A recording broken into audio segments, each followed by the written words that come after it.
Ora viva, bem-vindos ao painel Os Negócios Online e a Importância da Confiança Digital. Eu chamo-me Flávio Nunes, sou jornalista do Eco e comigo tenho o João Farinha, ele é Head of Audit da S21Sec em Portugal. E também o Miguel Romão, ele é SOC Manager na S21Sec em Portugal, SOC significa Security Operations Center. Nós vamos falar de cibersegurança, é um tema muito importante, sobretudo agora nestes tempos de pandemia. Já era antes, mas ganhou ainda uma importância maior nestes tempos em que estamos a trabalhar em casa. Portanto, eu vou direto ao assunto. Começo por si, João. Obrigado por estar aqui a partilhar o seu conhecimento connosco. Sem dúvida que a pandemia trouxe muitas empresas para o online. Hoje podemos fazer compras praticamente tudo na internet, mas é preciso confiança de que o sistema é seguro, é preciso confiança de que não estamos a ser alvo de fraude. Muito diretamente, como é que se garante essa confiança no mundo digital? Boa tarde. Em primeiro lugar, há que ver um bocadinho, a confiança tem que ser vista nas duas perspectivas. Ou seja, quando passamos um negócio para o mundo online e quando fazemos uma aposta forte no online, tem que haver confiança, por um lado, por parte dos consumidores e, por outro lado, por parte das próprias empresas que apostam nesse meio. É um caminho que tem vindo paulatinamente a ser feito e era qualquer coisa que observávamos ano após ano, o crescimento da fatia de mercado correspondente ao online versus o mercado tradicional. Covid, em 2020, veio dar um aumento exponencial a essa dependência do mercado online e muitas empresas sobreviveram por causa disso, por causa da passagem para o online e pela disponibilização dos seus produtos, serviços, através de novas plataformas digitais. Por isso aqui há muito que focar essa confiança nesses dois vetores. O primeiro e aquele mais óbvio é efetivamente do consumidor. Eu, enquanto consumidor, quero ter confiança que posso introduzir os meus dados de pagamento, que posso fazer as minhas encomendas e que o faço de uma forma segura, sem risco, por um lado, de estar a fazer uma transação com um comerciante que não existe e ter a garantia que, efetivamente, o meu produto ou serviço vai ser entregue como eu estou à espera. E, por outro lado, ter a confiança que os meus dados não vão ser roubados, como se vem ouvindo falar em algumas notícias, e que depois não posso vir a ser alvo de fraude por causa disso. Por outro lado, do lado dos comerciantes, os comerciantes têm um duplo problema. Têm um problema enquanto organização que utiliza IT, que utiliza uma infraestrutura de sistemas de informação para sustentar o próprio negócio, e tem colaboradores que passaram para um trabalho remoto na maioria dos casos. Por isso, tem essa vertente em que sofrem ataques como qualquer outra organização que não tenha uma exposição tão de comércio eletrónico. E, por outro lado, tem a sua plataforma de comércio, que é essa que garante a interação com os seus consumidores. Por isso, é aqui uma dupla vertente. E aí, é por um lado, transmitir essa confiança e garantir uma reputação do ponto de vista de segurança fortíssima para permitir aos seus clientes utilizarem os seus serviços e comprar os produtos sem medo, e por outro lado terem a certeza que conseguem assegurar que estão a funcionar e que vão continuar a funcionar dia após dia, que não são alvo de um ataque e de repente deixam de ter plataformas para poder fazer o seu negócio. Isso é aqui a dupla vertente. Nós por vezes vamos a uma loja online que não conhecemos, mas temos sempre algum receio de colocar os nossos dados pessoais na hora de pagar. No e-commerce, qual é o aspecto mais central dessa confiança? Qual é, digamos, o calcanhar daqueles no que toca à confiança? É mesmo aqui nesta parte dos meios de pagamento? No fundo, temos aquilo que temos observado do ponto de vista dos ataques, temos aqui duas vertentes. Por um lado, os ataques aos consumidores, e isso tem havido muito o ataque através de phishing, ou seja, utilizando aquilo que começam a ser lojas conhecidas, os atacantes, aquilo que fazem-se passar por essas lojas, e isso tem sido muito com os típicos motivos desses e-mails, ou hoje em dia muito mensagens de telemóvel, passa muito por promoções. Olha, tenho aqui, fazendo-se passar por uma loja de, sei lá, de eletrodomésticos, de material informático, daquilo que esteja na moda, depende muitas vezes da estação do ano. Vimos, por exemplo, na área de computadores portáteis, vimos ali um pico grande quando foi a retoma das aulas, a haver algumas campanhas de atacantes a dizer promoções nos portáteis de uma marca X ou Y, muito apetecível, e com isso tentar levar os consumidores a entrar nessa loja falsa que eles criam. E também tudo o que é serviços de entrega. Como estamos muito dependentes das transportadoras para nos fazer chegar os produtos, é também um dos temas muito explorados. E aí é um ataque muito focado ao consumidor e muitas vezes as próprias marcas nem sequer se apercebem que estão a usar o seu nome, logo a ferir a sua reputação, porque não passa pelos sistemas deles. São ataques diretos dos atacantes para os consumidores.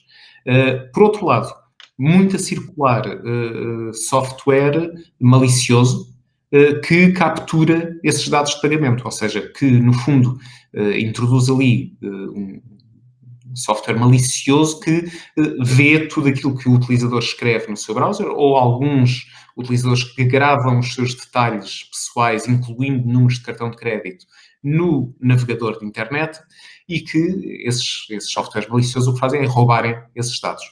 Por isso, temos essa vertente. Do lado dos comerciantes, principalmente em comerciantes que constituem o grosso daquilo que é a economia portuguesa, que são as pequenas e médias empresas, e que não têm a dimensão, se calhar, dos grandes, a nível nacional, grandes retalhistas. Exatamente. O que eles fazem é recorrer a plataformas e aquilo que na nossa gíria se chama uma framework, para uma loja online. E o problema aí é garantir a atualização dessas frameworks, garantir que sempre que é descoberta uma vulnerabilidade, ela é corrigida e essa correção é implementada logo. E temos que ter, no fundo, a noção que, apesar disto ser naquilo que se chama de cibersegurança, são ações básicas, por exemplo, essa de manter o software atualizado, mas para essas pequenas e médias empresas isso não é a sua realidade, não é o seu core business, no fundo. E já lá vamos também tocar nessa parte das atualizações, que é sempre muito importante e às vezes é muito descurada por parte dos negócios que estão online. Miguel, estendo o meu agradecimento por também estar aqui connosco a partilhar a sua experiência. Tem-se registado um aumento do número de ciberataques, penso que isso é líquido para toda a gente, praticamente desde que chegou a Covid-19. É só o teletrabalho que explica esta evolução ou também está relacionado com a própria digitalização da economia como uma tendência que já existia antes da Covid-19? Muito boa tarde e antes de mais obrigado nós pelo convite. Sem dúvida, Flávio. Aqui acontece que a época Covid veio também a transformar a evolução dos ciberataques numa perspectiva em número, mas também em qualidade. E o meu colega João já referiu isso. A tendência dos phishings se era em suplantar a identidade de companhias que basicamente faziam a venda de produtos online com a tentativa ou o setor financeiro modificou-se com a perspectiva de ganhar, digamos assim, mais vítimas e pessoas que aliciam nestas vendas que se repararam que houve aumentos, digamos, nas compras online. E aí foi o foco basicamente nas transportadoras, por exemplo. Houve uma melhoria a nível de não só da própria informação do próprio phishing, do próprio ataque, como que também o setor orientou-se não só às transportadoras ou às campanhas que o João mencionava de época de início da arranque, de início da época escolar. Isso tudo fez com que a transformação da evolução dos ataques, ciberataques, conseguisse, digamos, acarretar e conseguir melhores formas de comprometer as vítimas. Falamos de transformação, falamos de confiança digital, que é um ponto também chave neste entorno, onde não só por parte das vítimas, dos utilizadores, mas também das companhias, devem de seguir as boas práticas para conseguir essa confiança de cara a terem os seus serviços online. Aqui temos que falar nas parcerias de terceiros. As PIMs, as pequenas e médias empresas, necessitam de encontrar essas parcerias de terceiros para conseguir vender o seu produto, o seu serviço no mercado online nos tempos que decorrem, com a confiança que é necessário dar aos utilizadores, a quem são os seus devidos clientes das plataformas. Eu já lhe vou perguntar também que melhores práticas e que conselhos é que pode deixar também a quem navega neste mundo online, que hoje em dia praticamente toda a gente. Mas também antes disso, devo-lhe perguntar, tocou aí num aspecto que para mim é crítico, que é, ao longo destes meses, o que é que mudou no modus operandi destes burlões? Quais são as principais alterações de comportamento? Como é que evoluiu esta parte dos métodos? O que é que mudou? Como é que eles chegam a mais pessoas? E também, não só na parte do modus operandi, mas também na parte de quem são eles. Porque percebo que também há cada vez mais estados envolvidos neste tipo de ataques. Sem dúvida, e existem por parte do motivo do modus operandi várias razões. Uma delas, aí a principal, é sem dúvida a económica. Outra razão é a ciberguerra, se me permites indicar assim o termo, entre governos, e onde conseguimos identificar que por detrás daquela atividade existe não uma razão económica, mas sim uma razão de ciberespionagem ou de outro fator que não vem associado ao benefício económico. O que acontece é que a evolução destes ataques não se tem visto, não só pela época Covid, mas sim pela mudança em que todas as organizações necessitaram de promover nestes últimos tempos. Ou seja, o fundamento ao teletrabalho para continuarem o seu dia a dia desde casa, cada colaborador fez com que houvesse mais riscos e mais exposição aos ataques que já se tinham visto anteriormente, mas que tinham, digamos assim, menos captura. Neste momento, com a questão do teletrabalho e de outras motivações que a época Covid veio proporcionar, os grupos atacantes tiveram muito mais vantagem em relação a essas atividades.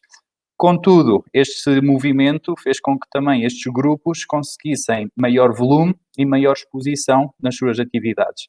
É fácil dar-nos conta de empresas que dia para dia, de um dia para o outro, estão impossibilitadas de executar o seu normal funcionamento, porque não só esses grupos de atacantes viram como objetivo as grandes companhias, as grandes organizações, qualquer uma nestes dias consegue, digamos, ser alvo de um ataque por proveito, digamos assim, económico, por benefício económico. Então, não é só o setor das grandes corporações, senão também as pequenas e médias empresas que estão a ser alvo destes ciberataques nos últimos tempos. E isto faz com que a resposta que temos que dar a todas elas seja uma resposta eficiente de cara a que consigamos resolver as questões da cibersegurança no mercado português. Sim, mas as empresas têm que estar conscientes de que estas ameaças, esta ciberguerra também as pode apanhar a elas, não é? Portanto, pode haver aqui roubos de propriedade intelectual, como tem acontecido. Sem dúvida. Sem Acho dúvida. que, João, se quiseres, deixa-me só acrescentar uma nota que em relação ao conhecimento e todas as companhias, sejam elas da dimensão que for, têm que assumir risco. Esse risco sempre vai existir.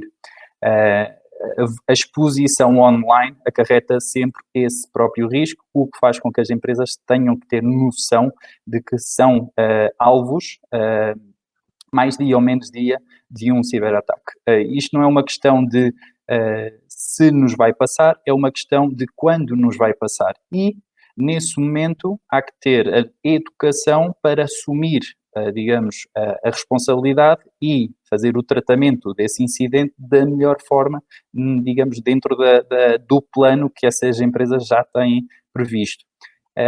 Estar na expectativa que nunca nos vai acontecer não é algo que nós fundamentemos como uma realidade. Não vai acontecer, a questão é saber quando é que vai acontecer esse ciberataque.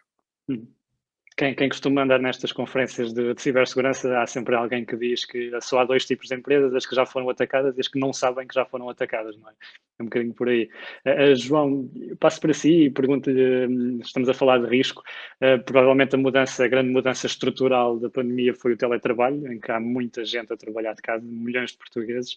Como é que uma empresa, como é que uma empresária que nos esteja a ver, que tem os seus trabalhadores também em casa, praticamente 100% da força de trabalho. Como é que uma empresa deste género pensa e estrutura a cibersegurança, quando o perímetro é tão alargado? É efetivamente dos maiores desafios e especialmente se virmos o tal tecido empresarial português, que não tem normalmente uma equipa de segurança dedicada, e o grande problema é que as soluções são extremamente complexas e o risco advém exatamente dessa complexidade das soluções. Nós avaliamos muitos clientes nossos, desde pequenas empresas até grandes empresas nacionais, e muitas vezes nós dizemos é mais fácil atacar uma pequena empresa que se calhar tem só meia dúzia de servidores do que uma empresa grande. Porquê? Porque aquilo que nós, na gíria, se calhar mal utilizamos a expressão de os básicos da segurança, os controlos básicos, são básicos, mas isso não significa que sejam simples de implementar. Falamos, por exemplo, de gestão de vulnerabilidades, e já tínhamos tocado há pouco sobre isso. É bastante complicado pôr em funcionamento um programa de gestão de vulnerabilidades que seja realmente efetivo. E apesar de estar nesse controle, nesse conjunto de controlos fundamentais ou básicos, não é, por causa disso, simples de implementar. E essa é a maior dificuldade que vemos. Além disso, quando houve agora a migração forçada para teletrabalho, praticamente de um dia para o outro, aquilo que aconteceu teve que se adaptar infraestruturas que muitas vezes não estavam preparadas para isso, e implementaram-se acessos VPN, deu-se muito acesso a colaboradores, muitos deles até levavam os computadores fixos da empresa para casa, porque nem todas as empresas distribuem computadores portáteis para os seus colaboradores, por isso vimos aqui uma debandada em modo de emergência para permitir o teletrabalho. E as arquiteturas das organizações não estavam preparadas para isso, não estavam desenhadas para isso. Mais uma vez, são, quando pensadas de raiz, e temos algumas empresas mais recentes, startups, que lidaram muito bem com isto, porque já são consumidores de serviços, na sua maioria online, por isso a tal necessidade de ter acesso à rede da empresa é cada vez menor. Logo, nas outras em que tem que se dar o acesso, perdeu-se uma coisa que era aquele efeito do perímetro, aquele pressuposto que era tudo o que está atrás da firewall está protegido e é controlado. Ao adaptar e ao fazer estas adaptações, perdeu-se, por um lado, muita da visibilidade sobre aquilo que eram os acontecimentos, os eventos de segurança nas infraestruturas, e, por outro lado, aumentou-se muito a exposição. E isso foi o que veio, no fundo, abrir a porta a muitos dos ataques que temos observado. Olhando para a frente, como é que um empresário poderá encarar isso? Está na altura, na maioria dos casos, de redesenhar as suas infraestruturas. Fala-se muito da passagem para a cloud, mas até isso não é um passo simples, porque não estamos a falar, e se o fizermos assim, provavelmente não vamos ter os melhores resultados, porque não é pegar nos servidores que nós tínhamos na nossa sala de servidores, ou onde estivesse, e metê-los num cloud provider. Estamos a falar de redesenhar a arquitetura e de passar a ser consumidores de informação. Associado a isso, fala-se muito de novos paradigmas, que é um bocadinho chavão, mas que o detalha muito bem, é o Zero Trust. Ou seja, não confiar... Essa pergunta, exatamente. Ou seja, partir do princípio que qualquer rede em que qualquer servidor ou computador está é hostil. E isso permite, olhando para esse pressuposto, que é o inverso exatamente do tal castelo, que na verdade nunca existiu, mas era a visão que muitos tinham do castelo com a muralha, a tal firewall, e tudo o que tivesse dentro estava seguro, tudo o que tivesse fora era mau. E isso faz aquele efeito que é, a partir do momento que alguém consegue abrir uma brecha nessa muralha, consegue entrar à vontade e depois de lá estar dentro não tem obstáculos. Ao termos aberto uma série... Não deixa de ser um paradoxo que quando falamos de confiança digital, que uma das soluções ou uma das formas de pensar seja exatamente o oposto, que é zero confiança, zero trust. Exatamente. E isso é um modelos, e se nós virmos, no fundo, é aquilo que temos, e temos serviços que funcionam muitíssimo bem com isso. Temos os nossos serviços de e-mail e os nossos serviços de cloud que hoje em dia, este em que estamos a fazer esta conferência online, cujos sistemas não são alojados nem pelo Eco, nem por nós. Por isso, somos todos nós somos consumidores. E não temos que ter uma VPN, não temos que ter... Exatamente. Miguel, creio que queria acrescentar alguma coisa ao que o João estava a dizer. Essa confiança no conceito, dentro da confiança ou de Zero Trust, é a verificação ou a dupla verificação. Eu vou fazer o double check, digamos, a toda a minha informação, tanto às pessoas que querem aceder à informação como à minha infraestrutura. Eu vou fazer, ou tenho a tendência a fazer o double check para dar confiança acrescentada, ou seja, Zero Trust no ponto de vista do acesso, vou verificar duplamente. E isso é o conceito, digamos assim, da evolução daquele castelo que o João mencionava para, ok, a minha informação vai estar distribuída, já não vou estar a protegê-la dentro do meu perímetro, por isso vou verificar duplamente com outros meios o acesso à minha propriedade, à minha informação.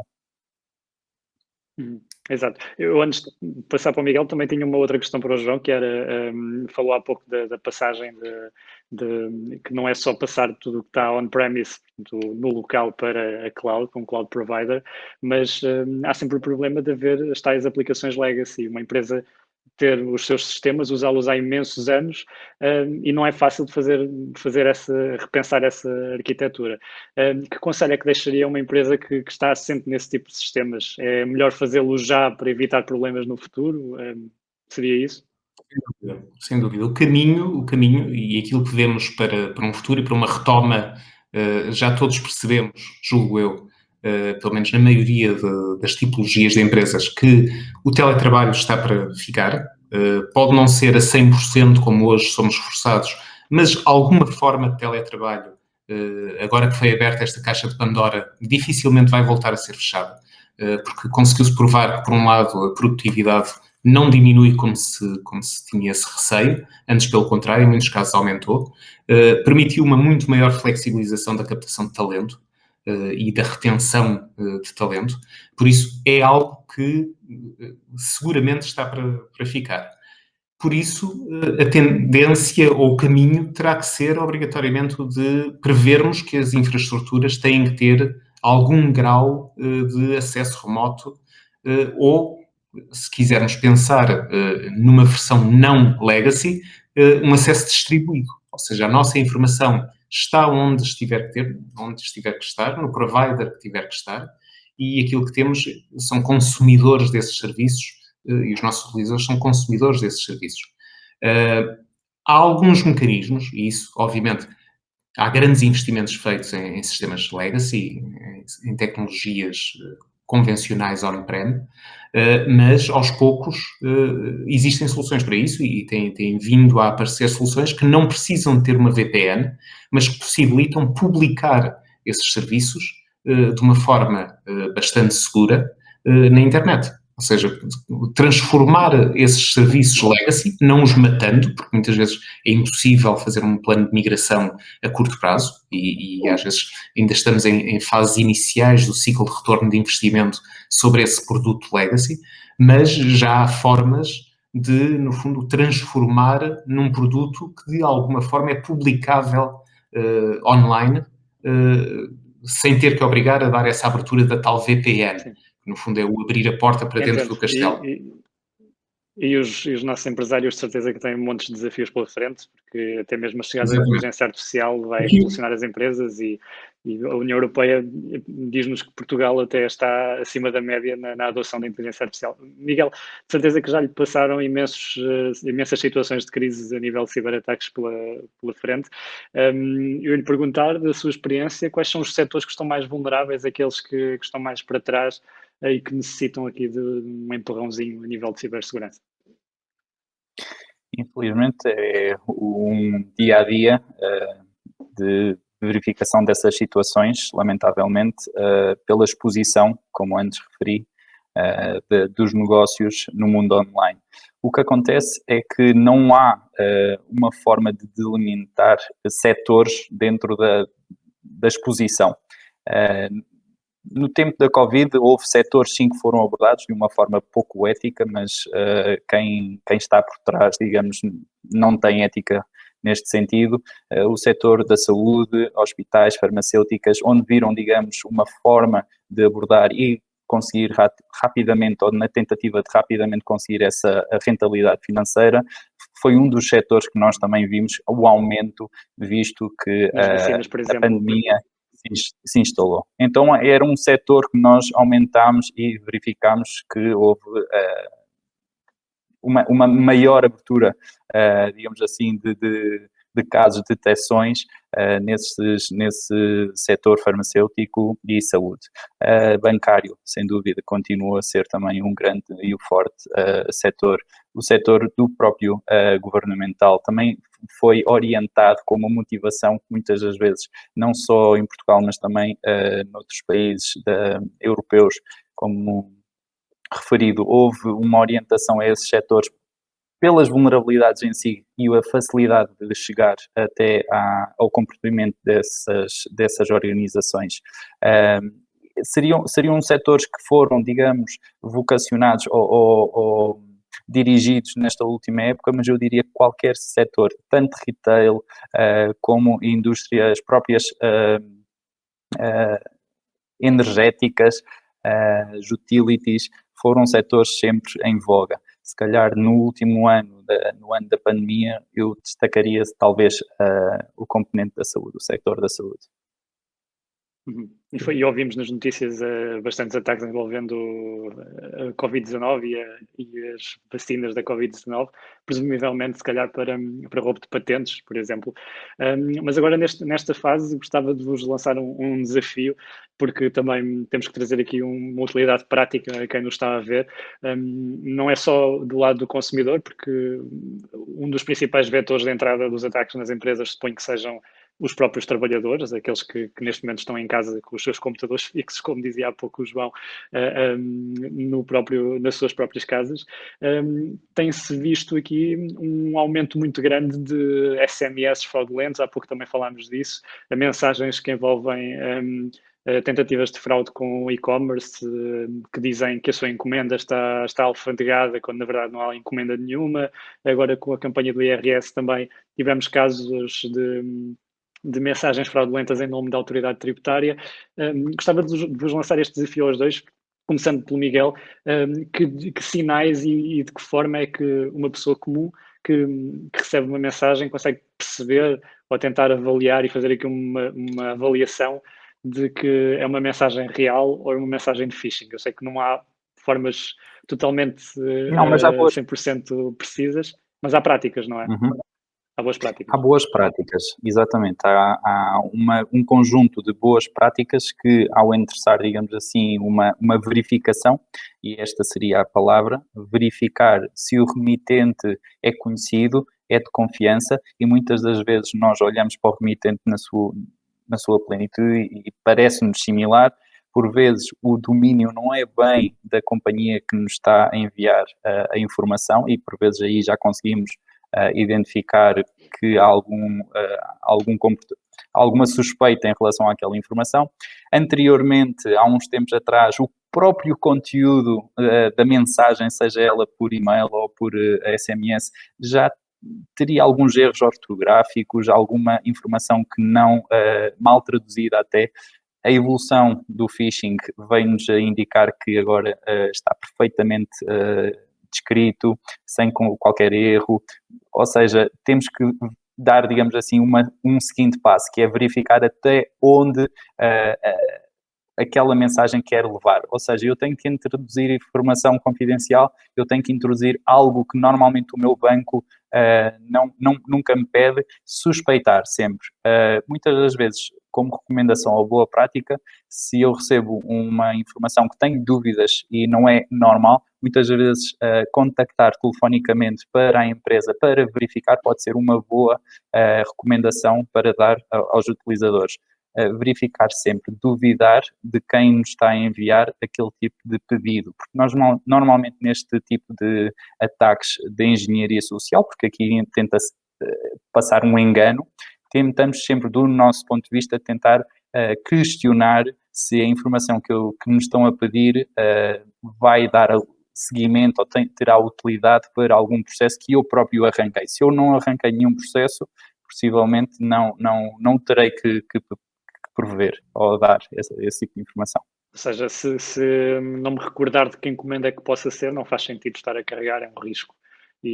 Claro. E havendo Aqui, dúvida, o melhor é não dia, carregar, não é? Sim, João. Aí já é o Exatamente. senso comum. Exato.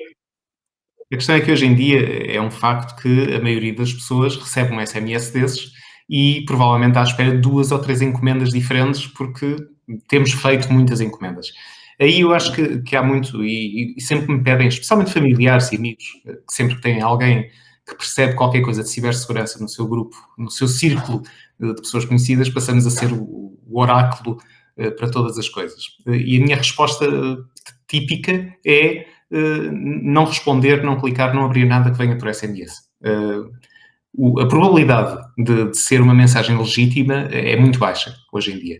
E aí acho que, para ser cada vez mais baixa, é um trabalho de 2 lados. Por um lado, os consumidores que têm que estar sensibilizados para a dificuldade, para o risco que existe associado a essas mensagens, e por outro lado, os comerciantes, os prestadores de serviços, têm que ajudar um bocadinho. E ajudar como? Não habituando os clientes a fazer esse tipo de coisa. Ou seja, não habituando os clientes a que é normal eles mandarem esse tipo de mensagens a pedir informação ou para confirmarem qualquer coisa por SMS. Aqui um Isso é exemplo possível, muito tendo em típico. conta que o próprio Estado faz isso agora, por exemplo, a Proteção Civil. A Proteção Civil faz para divulgar informação, nunca pede para alguém seguir um link de uma mensagem.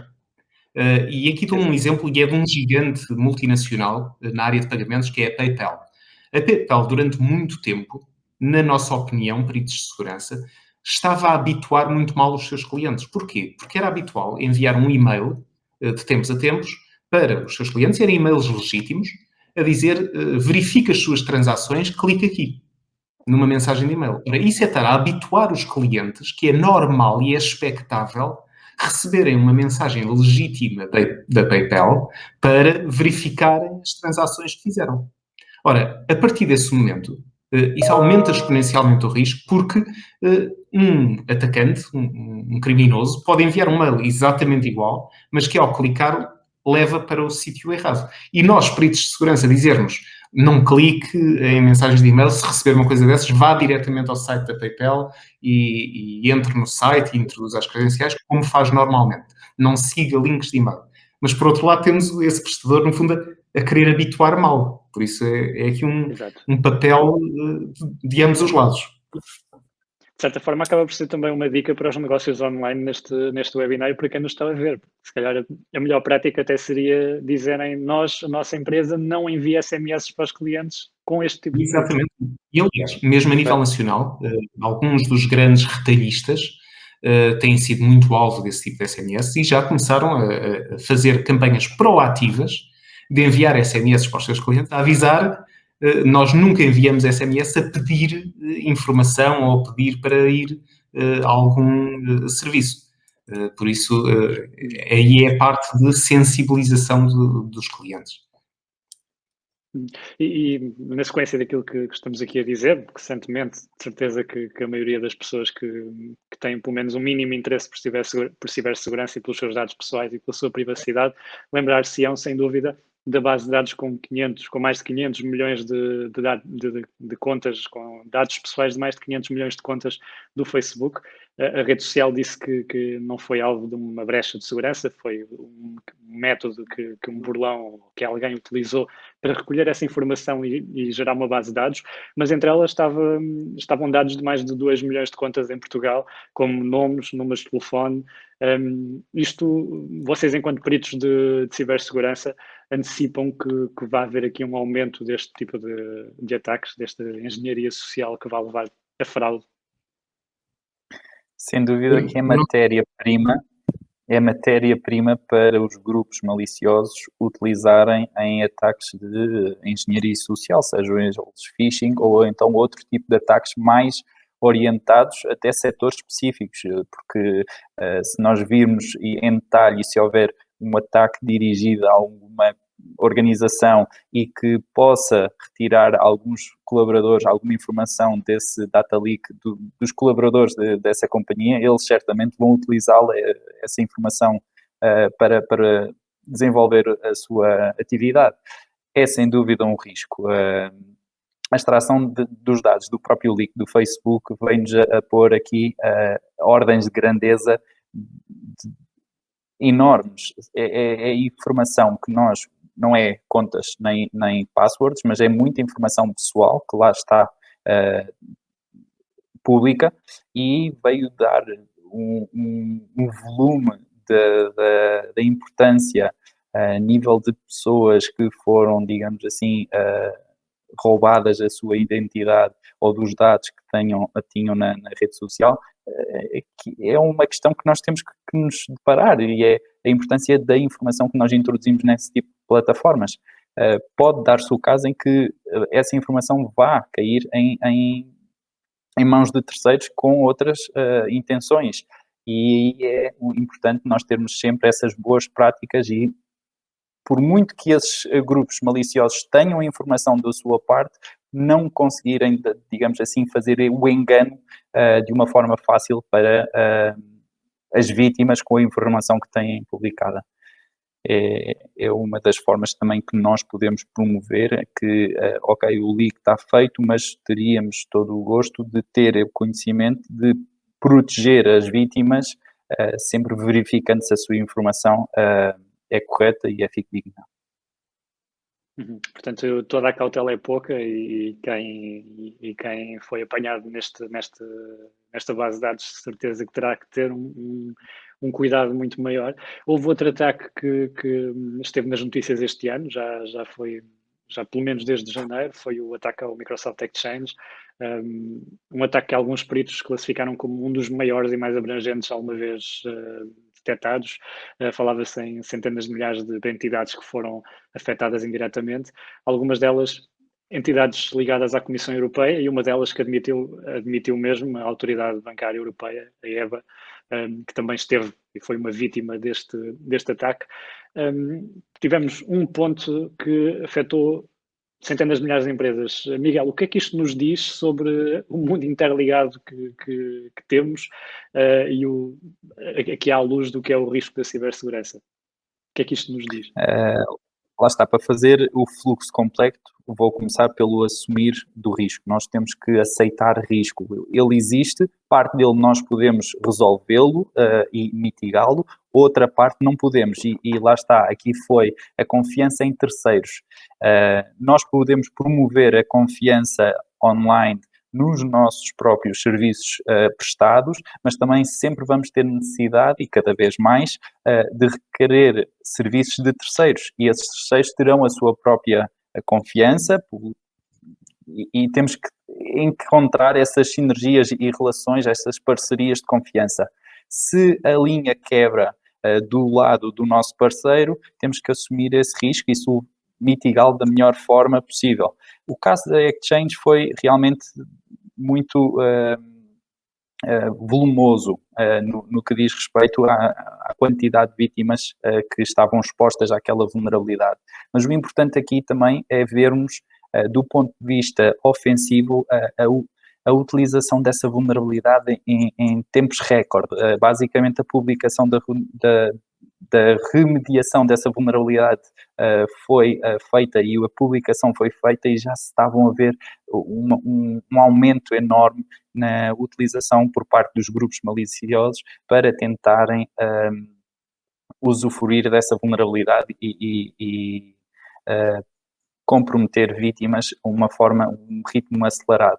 Aí também temos que ter a noção que este fluxo, esta gestão da vulnerabilidade é uma gestão que nós, do lado das organizações, temos que acelerar. No momento em que existe a publicação, são questão de dias, antes se calhar era uma questão de meses, agora são questão de dias até que esses grupos maliciosos consigam utilizar essa vulnerabilidade para fins ilícitos e comprometer as organizações. É o dia a dia cada vez mais acelerado que nós temos vindo a ver no ponto de vista da cibersegurança. Estamos na reta final da nossa conversa, mas antes não queria deixar de vos fazer uma pergunta que é também uma provocação. Os burlões estão muitas vezes à frente de quem está a combater este tipo de ameaças, nomeadamente, por exemplo, a S21Sec e outras empresas de cibersegurança.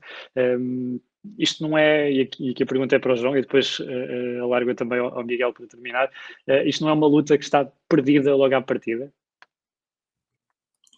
É uma luta, sem dúvida, muito complexa, porque temos uma heterogeneidade enorme, desde da maturidade das empresas, umas mais maduras que outras. Temos arquiteturas, e quem trabalha na área de IT sabe-o bem, temos arquiteturas completamente diferentes para atingir o mesmo objetivo.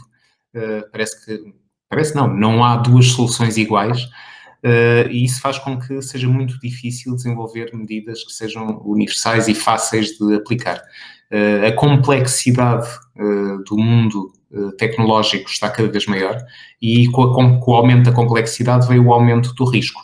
Por outro lado, os atacantes estão cada vez mais a reinvestir na sua própria tecnologia e temos que ter noção, há pouco perguntava quem é que são os atacantes. Hoje em dia, o atacante são múltiplos níveis de prestadores de serviço de ataque. Ou seja, temos comunidades que desenvolvem os softwares maliciosos, temos comunidades que operam para estabelecer um primeiro ponto de ataque nas organizações e depois temos outra camada que explora, seleciona quais são as máquinas comprometidas que querem, fazem o seu targeting de acordo com o tal setor de atividade e depois vão lançar os ataques propriamente ditos de extorsão. E isto acabou por ser uma evolução muito grande ao longo do tempo. O caso do ransomware é muito caracterizador disso. O ransomware há 10 anos, quando começou a aparecer, muitos na área da segurança pensavam isto é uma moda que há de passar, isto apanha aqueles negócios que têm algumas coisas expostas, o chamado low hanging fruit, ou seja, aquelas vulnerabilidades muito simples que depois de terem varrido essas empresas, isto vai passar. Agora, aquilo que vimos foi que com esse lucro os atacantes reinvestiram nas suas tecnologias, foram desenvolvendo cada vez mais novos métodos, novas capacidades e hoje em dia temos campanhas de ransomware extremamente sofisticadas, ao nível daquilo que há 5 anos atrás se dizia que eram os tais ataques de Estados, hoje em dia são o business as usual desses grupos criminosos. Por isso, não é uma luta desigual, mas é uma luta que, do nosso ponto de vista, tentamos nos armar com as mesmas capacidades. O que para muitas empresas é efetivamente desigual é porque não têm essa capacidade dentro de casa e aí a única solução que vemos é aliarem-se a um parceiro que os possa ajudar nesse caminho, que possa guiá-los, porque aí sim estamos a falar de lutas completamente assimétricas entre organizações que não têm capacidade para ter uma equipa de segurança dedicada e aquilo que são os atacantes, que é aquilo que eles fazem na sua vida diária, na sua operação diária. Exato, e é preciso ter noção que algumas destas vulnerabilidades até têm, para quem as usa e para quem as compra no mercado negro da internet, na dark web, algumas delas até têm um apoio ao cliente para quem as usa, não é? Miguel, para terminar também... Em termos de grau de maturidade, estão ao nível das maiores empresas da IT a nível mundial, com suporte 24/7 e com garantia, inclusivamente, garantimos o acesso, se não funcionar, devolvemos o seu dinheiro. Isto está muito avançado. Miguel, à luz disto, não é uma luta desigual, não é uma luta que está perdida a perder. Não, repare, Flávio, juntando um bocadinho a ideia que, ou usando a palavra que o Flávio utilizou de burlões, cada vez os burlões estão mais segmentados e com mais atividade específica para cada atividade, digamos assim, que encontramos no ataque. num ciberataque. Ou seja, esses grupos não só estão mais especializados, como conseguiram executar tarefas, uma atividade muito específica, e cada um desses grupos tem o seu benefício, ou conseguem retirar o seu benefício dentro da cadeia de um ciberataque. Cada um faz a sua parte, juntando todos, o último grupo faz, digamos assim, o ataque final, mas existe essa segmentação para cada um ser mais especialista. Se é uma batalha perdida, utilizando também as suas palavras, não vemos, o negócio tem que existir online.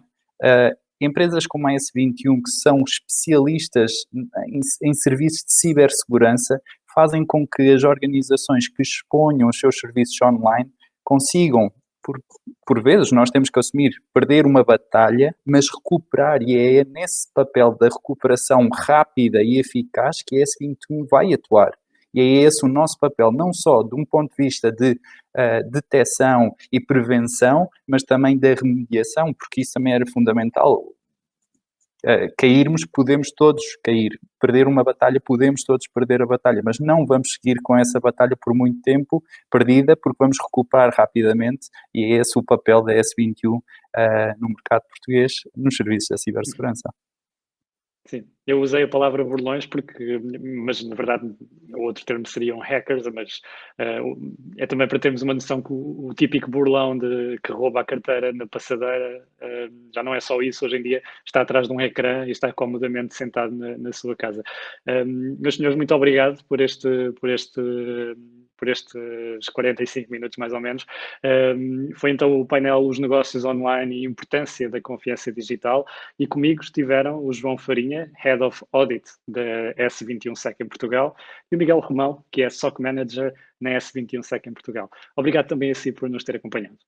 Boa semana. Obrigado.